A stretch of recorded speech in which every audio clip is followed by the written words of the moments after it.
tumebakiza siku 2 tu kuingia kwenye tukio zito na ni kubwa la uchaguzi na chaguzi mbalimbali za viongozi wetu. Ninaamini kabisa sisi kama Mungu alivyotuinua kuwa viongozi wa makundi mbalimbali na kuwaelekeza watu wote walio mbele yetu kuwa watu wazuri. Ninaamini tumeomba sana, kama ni makanisani, misikitini tumeomba, lakini ombi langu ni kwamba tuendelee kuomba mpaka tukio liweze kufanikiwa.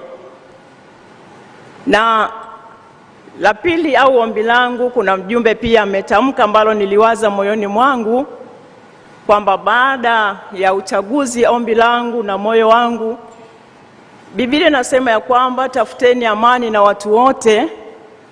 Wakati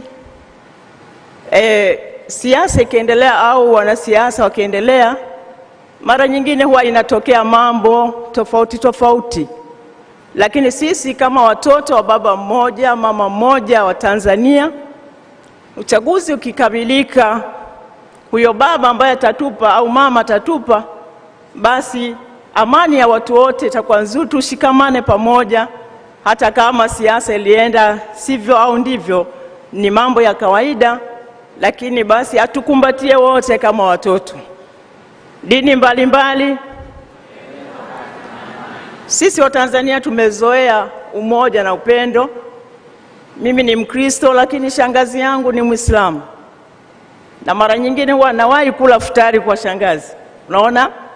Kwa hiyo kiangalia pande zote, sisi tumetoka kwa baba mmoja ambaye ni Mungu, na akatupanda kwenye nchi yenye amani, Tanzania yenye baraka nyingi, yenye utalii mwingi na wanyama wa kila aina.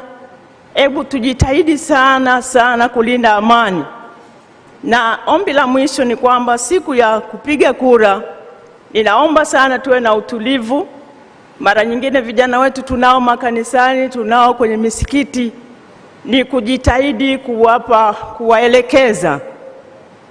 Kufanya fujo haisaidii, lakini tumombe Mungu iwe ni siku ya utulivu, ili baadaye Mungu atupe hao viongozi aliowakusudia na tuendelee na maisha kama kawaida.